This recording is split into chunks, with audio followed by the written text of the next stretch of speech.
sklearn neural network MLP regressor. Description: the MLP regressor is a feed-forward artificial neural network and that is used to predict continuous target variables.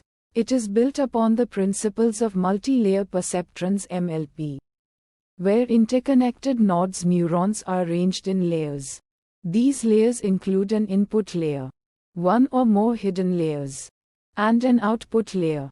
The MLP regressor leverages backpropagation, a gradient descent algorithm, to fine-tune the network's weights and biases during training, minimizing the error between predicted and actual target values.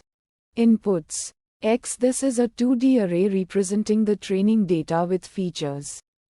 Each row corresponds to a data point, and each column represents a feature. Y. This is a 1D array containing the target values corresponding to the features in X. The target values must be continuous for regression tasks.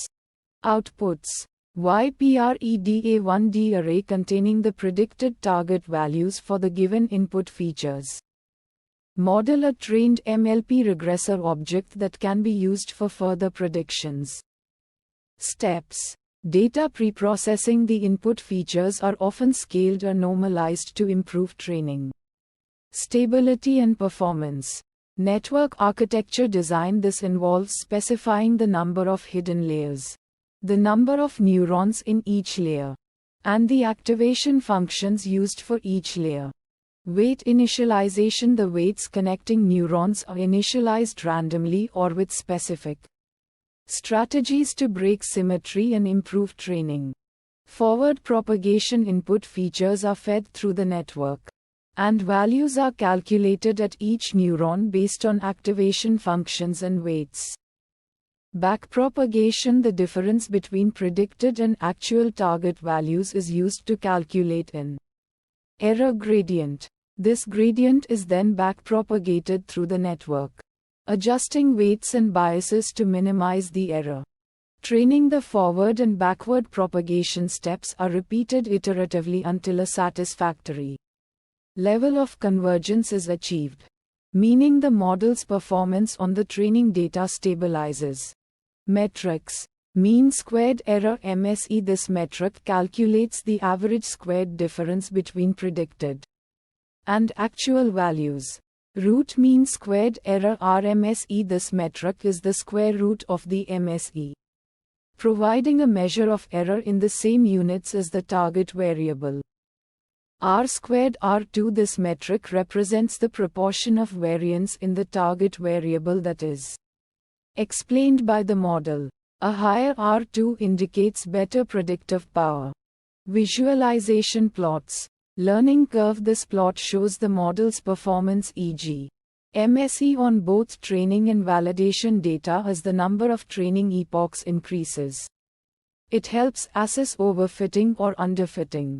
Feature importance. This plot visualizes the importance of different features in predicting a target variable. It can identify features with the most significant impact. Fine-tune parameters. Hidden layer sizes. A tuple specifying the number of neurons in each hidden layer. Adjusting this parameter determines the network's complexity. Activation. The activation function applied to each hidden layer. Popular options include ReLU, TANH, and Logistic Solver. The optimization algorithm used for weight updates. Common options are LBFGS, SGD, and ADAM. Alpha regularization parameter to prevent overfitting. It controls the strength of the penalty applied to the weights. Learning rate. The step size used during gradient descent. This value influences how quickly the model learns. Batch size. The number of training samples used in each iteration of gradient descent. Uncertainty methods. Bayesian neural networks. These networks treat weights as probability distributions, allowing uncertainty estimates in predictions. Monte Carlo dropout during inference. This technique introduces dropout, randomly disabling neurons to generate multiple predictions. providing a measure of uncertainty. Challenges and fixes.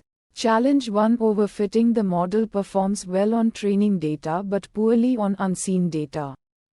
Sample use case: a model trained on a small dataset with complex patterns might overfit, learning the noise in the data rather than the underlying relationships.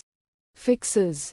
Regularization: alpha parameter adding a penalty to large weights discourages overly complex models. Early stopping: monitoring performance on a validation set and stopping training when performance starts to degrade. Dropout: randomly deactivating neurons during training to prevent co-adaptation of neurons. Challenge 2: underfitting. The model performs poorly on both training and unseen data. Sample use case: a model with a simple architecture might struggle to capture complex relationships in the data. Fixes. Increasing network complexity, adding more hidden layers or neurons to improve the model's capacity. Adjusting activation functions, exploring different activation functions to better represent nonlinear relationships. Hyperparameter tuning, experimenting with different values for learning rate, batch size, and other parameters to find optimal settings. Challenge 3: slow training convergence. The model takes a long time to achieve satisfactory performance. Sample use case: a large dataset with many features or a complex network architecture can slow down training. Fixes. Feature selection, reducing the number of features by selecting the most relevant ones for a task. Optimizing hyperparameters, adjusting learning rate, batch size, and other parameters to improve convergence speed. Using efficient solvers, choosing faster optimization algorithms like ADAM or SGD with momentum. Challenge 4: vanishing, exploding gradients. Gradients become very small or large during backpropagation, hindering learning.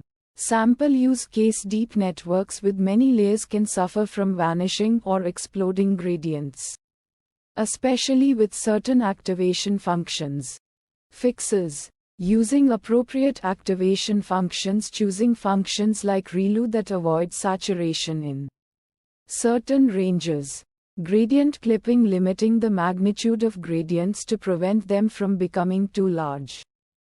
Weight initialization strategies, employing techniques like Xavier or He initialization to improve gradient flow.